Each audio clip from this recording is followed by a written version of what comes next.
Good morning, everybody. How's everybody doing? Good morning. Good.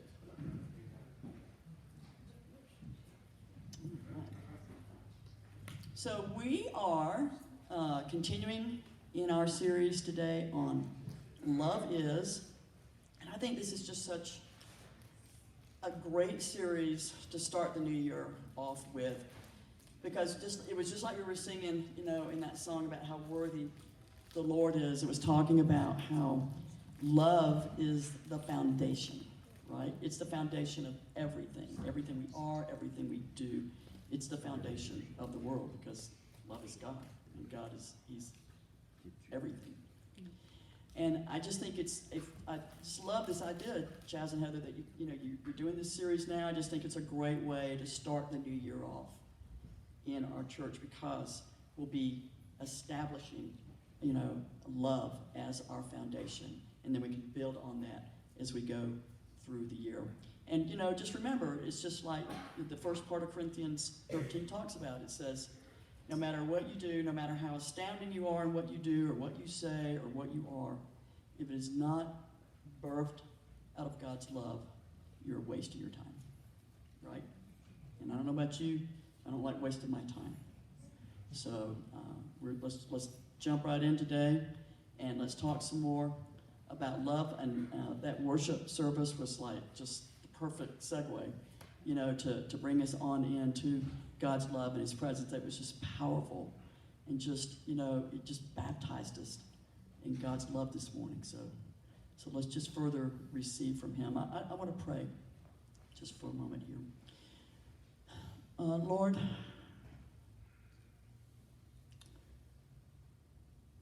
we're broken, but that's no surprise to you. And you love us anyway. You don't care how broken we are. You just love us. And so it's just like we sang all this morning. We can just come to you and know that there's no hitch. There's no surprises. There's no manipulation. There's no strings attached. All we got to do is just come to you and receive your love. And then in return, give it back to you and share it with the world that needs it so desperately. So help us today, Lord, as we hear your word, to know the things that you're telling us, to really hear you, to really see the things that you're trying to show us. Calm our minds, calm our hearts, and just help us to just hook up with you, partner with you today, and get the job done today that you want done in our lives. In Jesus' name, amen. All right, I want to start off by reading the foundational passage that we've been working off of for this series, 1 Corinthians 13, 4 through 7. And I've got it today in the Message version, and that's what I did all of my study in these past few weeks as I've been working on this sermon. So let's read this. It's love never gives up. Love cares more for others than for self. Love doesn't want what it doesn't have. Love doesn't strut. It doesn't have a swelled head. It doesn't force itself on others. It isn't always me first. It doesn't fly off the handle. It doesn't keep score of the sins of others. It doesn't revel when others grovel. It takes pleasure in the flowering of truth. It puts up with anything. It trusts God always. It always looks for the best. It never looks back, but keeps going to the end. So what we're talking about today in terms of love, you can go to the next slide, is that love is not selfish. Or as the Message puts it, love isn't always me first. All right. So when I was, coming up with this sermon, I always like to do a definition. And so I looked it up in the dictionary, Webster's Dictionary. And they define selfishness or being selfish as concerned excessively or exclusively with oneself, seeking or concentrating on one's own advantage, pleasure, or well-being without regard for others. But when I was, just kind of thinking about that and, what all does that mean? God just gave me this picture. And it was of being self-ish or selfless. And what he was trying to show me, he says, people aren't usually totally self-absorbed with themselves. And usually they're able to see, outside of themselves to others around them. And, the people that can't do that, there's something wrong with them. They usually have some sort of severe mental health diagnosis, like a psychopath, or they're sadistic, or sociopath, or they're narcissistic, or something like that, where they just, like the boundary stops here and I can't get beyond it, kind of thing. But if you think about it, most of us are not totally selfish 24/7, right? And so what we're talking about today is just the tendencies that we have toward either one of those, selfish or selfless. What are our tendencies toward either one of those? And that God showed me it's like a spectrum. And you've got selfish on one end and selfless on the other end. And so you're kind of existing on that spectrum between the two. And usually, if you're operating in extreme ends of a spectrum, it's usually kind of unhealthy. It's usually not that great for you. So what we're looking for today is, what is the healthy balance God has for us? Where, we've got a proper respect and regard for ourselves, because he does. So if he does, we should. But also, at the same time, you've got the proper regard and caring for the world around us, whether it's, right up next to you, or across on the other side of the planet. And then, most importantly, in terms of regard, it's got to be God that's at the center of all that, right? He's the epicenter. And he's, he can't be compartmentalized, placed in some kind of convenient space that, we just grab hold of when we need it. Or, some kind of errand boy that's at our beck and call. He's God and he's Lord. And he's got to be what we revolve around instead of expecting him to revolve around us. Amen. Right. So as I was doing this study, it just happens that since last year, I've been just for my, quiet time, I've just been simply reading through the Bible. Usually what I'll do is, God and I'll pick out a book and I'll just, read through a book and we'll study that together. But this time I've just been reading through the Bible. And it just so happens that about the time, that I've been reading, or working on this sermon, I have been in the book of Luke. So I was, reading, just reading through that, I began to notice, wow, there's a lot of stuff in here about self and just different angles to approach, how you deal with that. And so what I want to do this morning is I'm just going to share several passages that are out of the book of Luke. And it's Jesus doing all the talking, thank goodness. And just tie those into the subject that we're talking about today of love is not selfish. And I've only chosen just some of them. There were plenty more that I could have put up there. And I had to help, God had to just help me pick and choose what needed to be on here because there was just so much in there that we could have used. It's a great book to read in terms of, just finding out more about yourself and how you operate in that area. And I just want to encourage you as you listen to the messages today and we talk about them,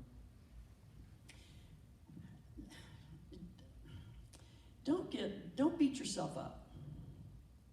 Don't go, I'm feeling that, I'm feeling this. I'm just so bad at this. I'm so selfish.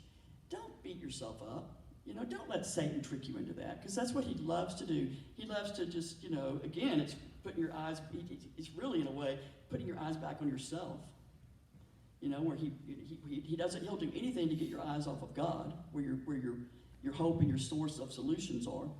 And if he can even get it on yourself and just wallow in yourself and in your shame and in your guilt, you never get anywhere. So just don't let him trick you into that today. Just let God give you a spiritual reality lens to look at what I'm telling you today. And what applies to you applies to you. And if it doesn't apply to you, like you're acing it, yay. But just don't get all bent out of shape. That's mine. Because I tend to do that. And so let's just, don't worry about it. Don't sweat it. Just enjoy what God is telling you, and then partner with him to work on the things that he lets you know, hey, here's our next opportunity for growth. All right, so the first passage we're going to do is Luke 6, 24 through 25. But it's trouble ahead if you think you have it made. What you have is all you'll ever get. And it's trouble ahead if you're satisfied with yourself. Yourself will not satisfy you for long. And it's trouble ahead if you think life's all fun and games. There's suffering to be met, and you're going to meet it. And the first thing I want to let you know about that passage is please don't think there's anything wrong with relaxing or having fun in life. I think to some extent, sometimes we don't do that enough. But what it's talking about is if pleasure and instant gratification are what absorbs your life and it becomes your passion, then you're off course. And you might be sitting there thinking, well, that's not me. I don't do that. But take stock of your life and think about what are the ratios in your life. How much is about you as opposed to others or God? And when you think about being selfless doesn't stay buried in its comfort zone, does it? It ventures out into the uncertain because it's vulnerable. And it wants to put itself in a position to serve others, even when they need it. And then the flip side of that is that sometimes even when, you're giving a lot of yourself to others, sometimes we need to examine your motives. I've had to do this.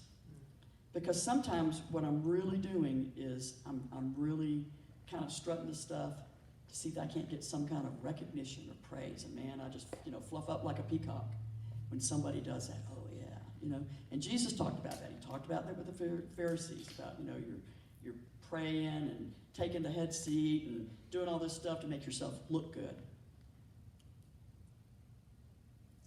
And so you got to think about, what am I really doing this good deed for? Is it to truly help the other person? Or is there something I'm trying to prop myself up here with? Am I trying to build up my ego? Or is there some kind of hole in my heart that I'm trying to fill it up with? Of course, I love what Dina Collier said yesterday, and she said I could share this. So we were talking about, the food truck ministry with Jose, and Tim and Dina are part of that, and every Saturday they do a food distribution at one of the elementary schools here in the area, and I've been helping them on Saturdays. And yesterday we had so little food, and that's the way it goes. Sometimes it's like more food than we know what to do with, and other times it's just not. So yesterday was kind of on the thin side.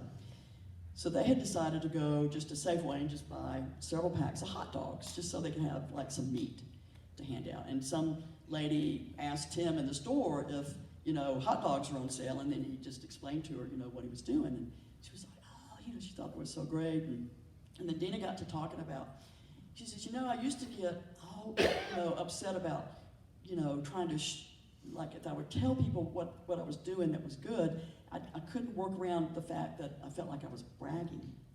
But she says, I finally just got to the point where I just felt like I need to tell people about this because people need to know that not everybody in the world sucks. I thought that was great. I said, yeah, we just need, we need that little boost. And so that woman knew that, hey, I just met somebody that doesn't suck. So sometimes it's just that. But now here's another way to look at this. I get to telling myself, and it's not gonna make me look as good as Dina. So, sometimes your good deed it's disguising an ulterior motive. So let me tell you about something I've been struggling with. So, several of you know I work in dialysis, and I was just getting to know Mike and Stephanie back there. They work in healthcare too, so we were all talking shop back there and everything. And so I run around to different units to work in, and one of the units that I work in is one of the offices at the St. Francis Hospital. And so they started putting this sign on the door as you walked in about, if you're an employee, you should just park in the parking lot that's way up the hill. And this is a ginormous parking lot to begin with. And it's always like the coldest place on earth there. I don't know what it is about that place.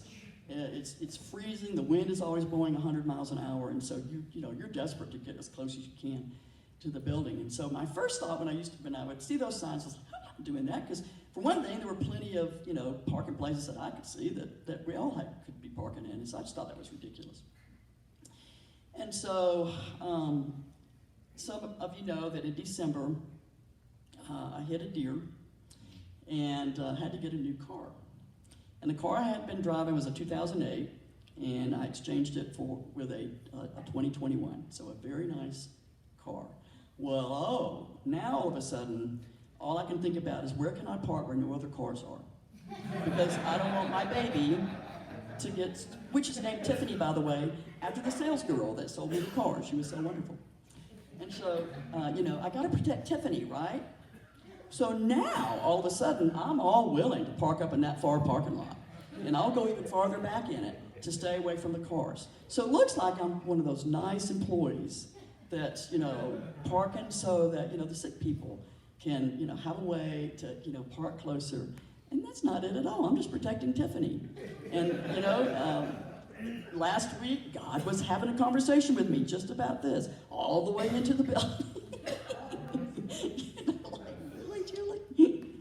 So, it just gets, it gets kind of complicated, doesn't it? And so you got to think about, how do I give, what am I living my life for? Am I living it up? That's the way I was calling that passage. I called it the living up passage. Are we living it up, or are we living for? You fill in the blank. All right, let's go now to Luke 6:28 through 30. We're talking about turning. This is the famous turn the other cheek passage. When someone gives you a hard time, respond with the simple moves of prayer for that person. If someone slaps you in the face, stand there and take it. If someone grabs your shirt, gift wrap your best coat and make a present of it. If someone takes unfair advantage of you, use the occasion to practice the servant life. No more payback. Live generously. And some of the questions that I was asking myself, and you can ask yourself as well, am I the person that always has to get even? And I may not actually do it, but boy, I'll think about it. And I'll come up with some elaborate schemes. It's amazing how creative I can get with that. And do I think that people always need their consequences? Except for me, of course, because, of course, I get a pass, right? I should be the one being forgiven or given grace and mercy. But everybody else, they need their consequences. I cannot tell you how many times I've said that very sentence. And to some extent, sometimes people do sometimes need some consequences. It does help them turn their life around. But I'm just talking about that mean, judgmental, you deserve your consequences kind of spirit.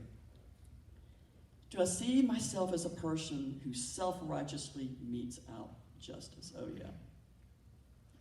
Do I feel resentment when wronged? I'm so ridiculous about that I'll think that somebody might wrong me. And then I will literally work the scenario in my mind that they're wronging me and get all crazy over it and then have to finally go, they haven't done anything. You've gotten all upset over something that hasn't happened, and 99% chance is not going to happen. And that's pretty much what does happen. It doesn't happen. Do I always have to be right? Do I always have to have the last word? When I'm selfless, selflessness works in areas of grace and mercy when appropriate. And it knows the difference between that and enabling. You know, enabling is where you're, quote unquote, trying to help somebody and it really ends up hurting them because it just kind of feeds in to, you know, what they're already struggling with, something that they're doing wrong or that's self-destructive, but you're enabling them in that behavior. But it looks like you're being a nice person and trying to help them. But enabling, as I was thinking about this weekend, enabling really is not so much about helping the other person as just feeling a need in yourself. And selflessness knows the difference. When it's what you're doing is really going to help that person or hurt them. All right, let's move on to Luke 6, 35 through 36. This is the love your enemies passage. I tell you, love your enemies, help and give without expecting a return. You'll never, I promise, regret it. Live out this God-created identity the way our Father lives toward us, generously and graciously, even when we're at our worst. Our Father is kind. You be kind. People that are truly evil are generally considered hard, if not impossible to love, right? Like, you know, how many of us have a love affair going on with Hitler? You know, somebody like that. And I heard this quote on The Wally Show, which is, he is the morning DJ on Way FM. And I love their show. And they, of course, they're funny, but they also talk about some really serious stuff sometimes. And he had somebody email him, and what they said was the true test of Christianity is not in loving Jesus, it's loving Judas. Yeah, think about that. How many of you have felt really strong love for Judas? I mean, every now and then my heart will go out for him, but for the most part, it's kind of like, you know, you did it to yourself, dude. And why would you do that? But who are the normal people in your everyday life that are difficult to love? You know, is it somebody you live with or work with or go to church with or, you know, friends? Or is it that person who cuts you off in traffic? That person who's rude to you? That person who, how dare they didn't provide me with the customer service that I deserved? Is it that person that hurt you? When you're selfless, you're going to find a way around those barriers, those things that people do or that they are that get in the way of your love reaching them. And it just works around those barriers that trip you up in those relationships or those encounters. All right, let's move on to Luke 9, 23 through 25, the famous take up your cross passage. Oh, go back. You were right. I think it's down underneath where you can't see the scripture reference. I had a little trouble with formatting, so with this particular PowerPoint program. Then he told them what they could expect for themselves. Anyone who intends to come with me has to let me lead. You're not in the driver's seat. I am. Don't run from suffering. Embrace it. Follow me and I'll show you how. Self-help is no help at all. Self-sacrifice is the way, my way, to finding yourself, your true self. What good would it do to get everything you want and lose you, the real you? I don't know about you, but having control is something that I think all of us struggle with, right? We all love it when we're in control, and we get frantic when we're not. I see this all the time with my dialysis patients. They feel like so much in their life has been stripped away from their control that they will grab hold of some of the craziest things sometimes, you know, in an effort to try to just have a little control of their life. If you put them in a chair where they normally don't sit, they will lose their minds on you. Because it's just something, it's like the one thing I've got left that I can control because they have lost so much. And, you know, this struggle with control can be with people we know or it can be with strangers. You know, it can be that I'm going to beat you to that parking space. See, there I go again with the parking issues. Hey, I was here first. You know, you can't cut in line in front of me like that. Those kind of things. And so sometimes we just have to decide, you know, do we want to be right? Do we want to be in charge? Do we want to have all the power? Or do we just simply want to walk in love? And also, one thing I've noticed through the years is that, you know, this struggle of control can certainly occur in our relationship with God. And, you know, on Christmas morning, we had, you know, a service here, and I had a great morning. I was with my family. Several of you know, I live with my daughter, my son-in-law, their two girls. We all live together. So I had a wonderful Christmas morning with them, and then got to come. They went to the zoo, and I got to come to church, which I thought was so cool. I've never been. I don't think I have ever been to church on Christmas morning. I think that's the first time in my life I've ever done that. So I just thought that was really cool, and I was all excited about it. But I don't know what it was. I just really struggled after I got here. I struggled during the worship service, and I kept just having these yucky thoughts, and I was being judgmental and acting jealous, and it was just ridiculous. And finally, God just gave me this picture. And in it, I saw where I was sitting on Jesus' throne, and Jesus was just standing there by me. So sheepishly, of course, I had to get up and let Jesus sit down on his own throne.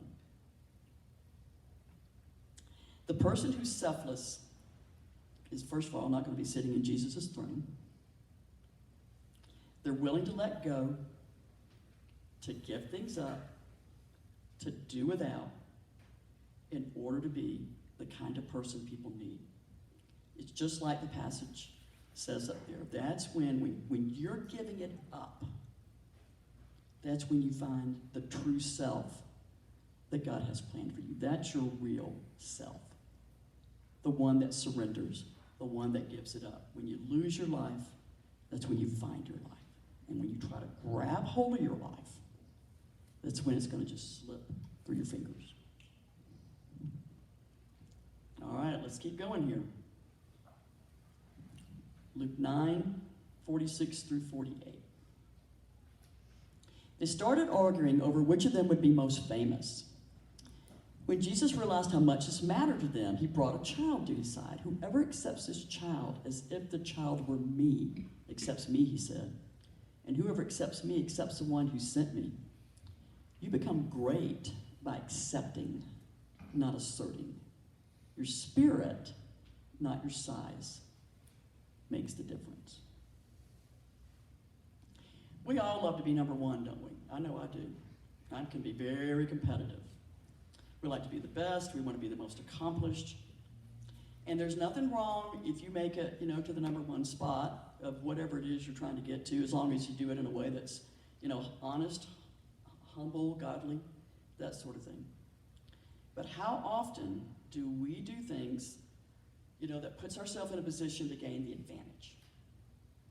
You know, how often do we climb over people to be number one? I have done stuff like that before. Because we think, you know, it's all fair in love and war, right? It's every man for himself. But those who are selfless find it thrilling to see others get the top prize.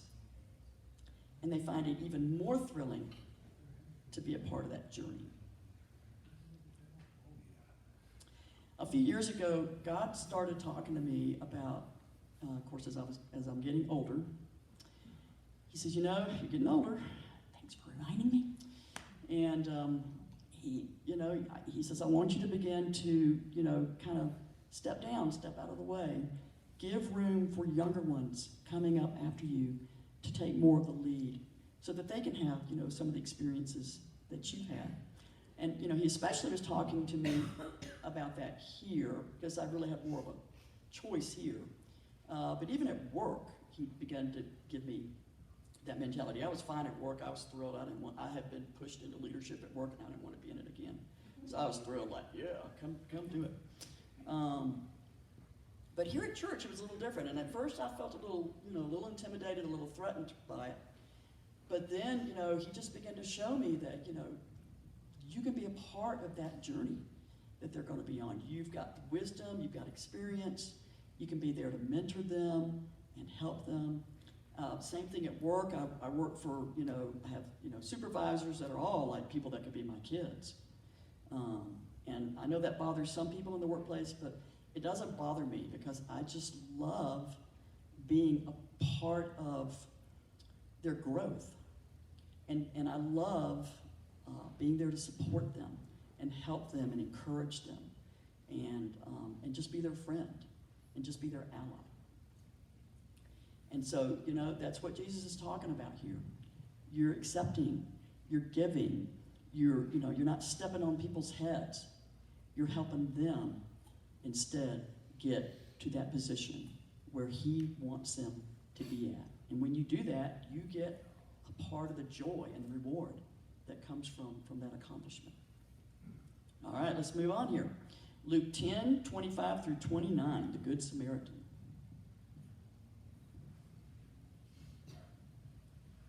Just then, a religion scholar stood up with a question to test Jesus. Teacher, what do I do to get eternal life? He answered, what's written in God's law? How do you interpret it? He says, you love the Lord your God with all your passion and prayer and muscle and intelligence, and that you love your neighbor as well as yourself. Good answer, said Jesus. Do it and you'll live. But looking for a loophole, don't we always do that? He asked, and just how would you define neighbor? And of course, this is, he goes on to tell the Good Samaritan story where the guy is on a journey, some businessman, and he gets robbed and beaten up by thieves, and he's left for dead on the side of the road. And a priest walks by and just kind of moves to the other side of the road because he's on a mission to do whatever and doesn't want to bother with whatever's going on over there. And the Levite does the same thing. And then finally a Samaritan, who in their culture would be like, somebody like, probably in our culture, like somebody that we're just totally opposed to. Maybe somebody of a different religion or a different, people might have problems with different racial groups, but somebody outside your norm, outside of your culture that you normally wouldn't associate with that much. And back in their day, they just, the Samaritans and the Jews were like, matter and antimatter with each other. So for Jesus to say it was the Samaritan that stopped and did all of this stuff and helped this man was like, that was a real eye-opener for these people. But as it says, self-ish helps when convenient, and selfless helps when inconvenient. And the people, that the priest and the Levite that, hurried on by this poor man, they weren't considered bad people back then. They were considered the cream of the crop. They were considered the spiritual leaders. They weren't, certainly weren't considered criminals or anything like that. They were at the top. They were considered the person you looked up to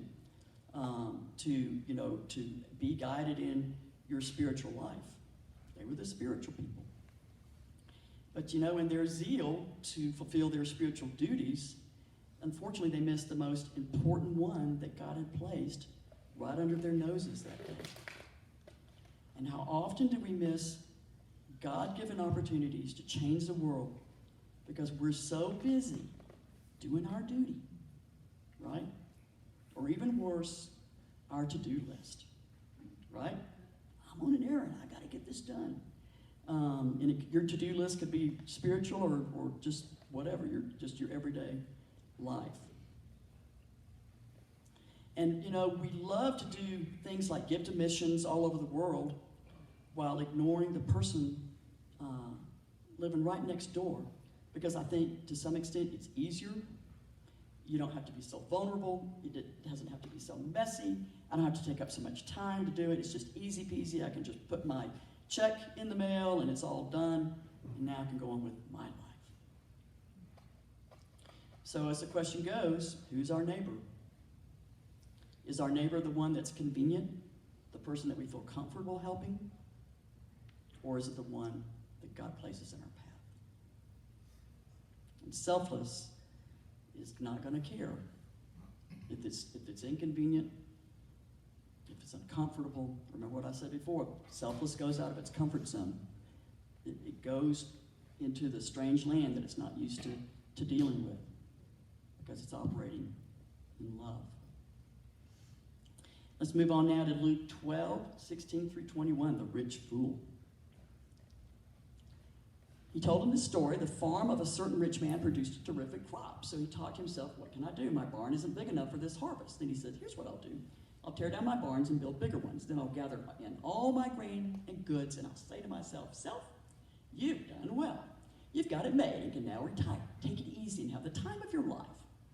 But just then, God showed up and said, fool, tonight you die. In your barn full of goods, who gets it? That's what happens when you fill your barn with self and not with God. So you can go to the next slide. Selfish builds their kingdom, while selfless builds God's kingdom. You know, we all have goals and ambitions for our lives, don't we? We love to succeed. We want to. We love it when, others see that. But what is success anyway? How do we really define that? Is success something that's measured by our standards or by God's? And that's what we have to decide. And when I was reading this, I realized there was really nothing wrong with the fact that the rich fool, was tearing down the barns and building the bigger barns because he had a good harvest. I just saw that, honestly, that's just, that harvest was his business, and his business was growing, it was booming. So he was just, coming up with a bigger structure to accommodate his business growth. But what was wrong was his attitude of feeling everything he had was all for him. There was no concept in his mind of, wow, I've got all this surplus, what can I do with it that would be good for others as well as for me? There was no room in his heart for anyone else. So unfortunately, God called his bluff. And that was the end of it for him. But the selfless person, instead of building their kingdom, they're going to want to build God's kingdom. Because, selflessness knows that God's kingdom only wants the best for its inhabitants, for everyone, not just for yourself. It means being willing to put aside one's own needs and desires at times to help someone else meet theirs. And that's what the rich fool missed out on. He missed out on that golden opportunity that God had given him to not only have, enjoy his, his business and his wealth, but also to bring in others to enjoy it with him and to help them. Let's go to our last passage now. Just then he looked up and saw the rich people dropping offerings in the collection plate. Then he saw a poor widow put in 2 pennies. He said, the plain truth is that this widow has given by far the largest offering today. All of these others made offerings that they'll never miss. She gave extravagantly what she couldn't afford. She gave her all. And selfishness or selfish gives what feels good, and selfless gives what is good. So first of all, when we talk about giving, of course this is talking about finances here in this passage, but giving is way more than just financial. It's your time, it's your energy, it's your prayer, sometimes you're laying down your whole life. And we often make giving really complicated for ourselves. Sometimes we don't give, what we're supposed to give, or we don't give the amount that we should. Sometimes we think in the simple act of giving, we've just checked off a box, and everything's all good. When in fact, really we've missed something somewhere when we just do it that way.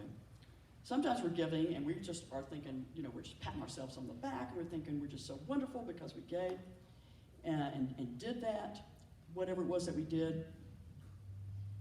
Instead, God's trying to get our attention and let us know that, hey, when you quote unquote gave in that situation, what you really did, you didn't bother to ask me first. and you really interfered in a plan for a situation that he had going on by inserting myself when he didn't ask me to, he didn't want me to. And the only time I ever felt like God yelled at me was this very type of situation. There was something, I can't remember what it was something I wanted to do at a church I was going to at a time, or for some people in that church, and I just kept arguing with him and insisting, this is what I want to do, and finally I literally heard him raise his voice in my head. That's not, what I want you to do. And just let me know, hey, you're mistaken if you think that's what I want you to do.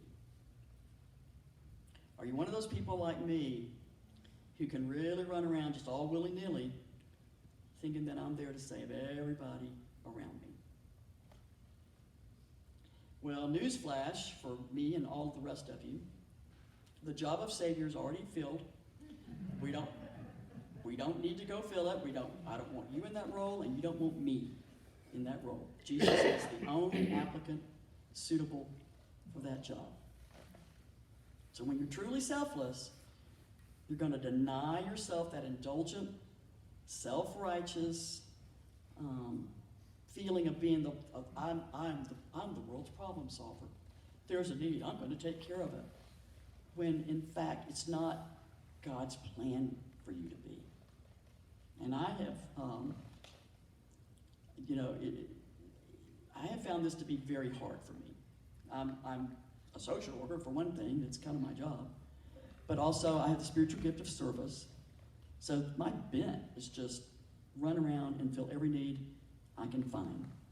So has it been hard for me, and is it hard for you? Yes. I struggle with it.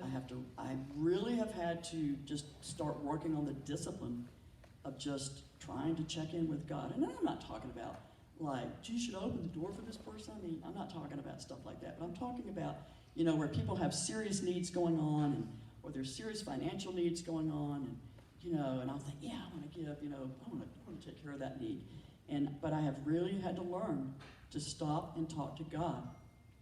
Is this what you want me to do?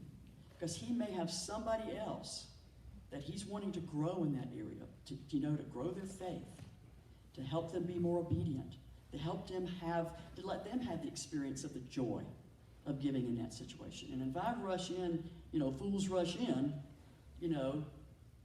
the Calvary and cut that other person off the path, the whole thing is messed up. So I've really had to work hard with the Lord on that. And Jesus said over and over, he says, I only do what I see my Father do.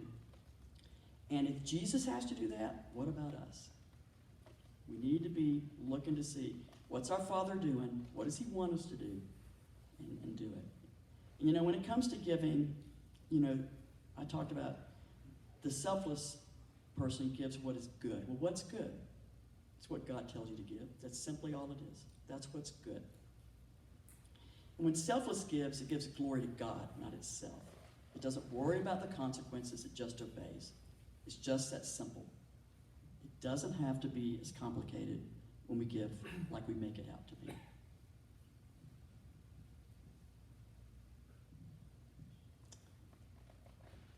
So as we end up here today, where are you on the spectrum of self? So first of all, when you think about a spectrum, it's not necessarily something that has to be static. It can be fluid, right? Some days we are really good and we're in the sweet spot.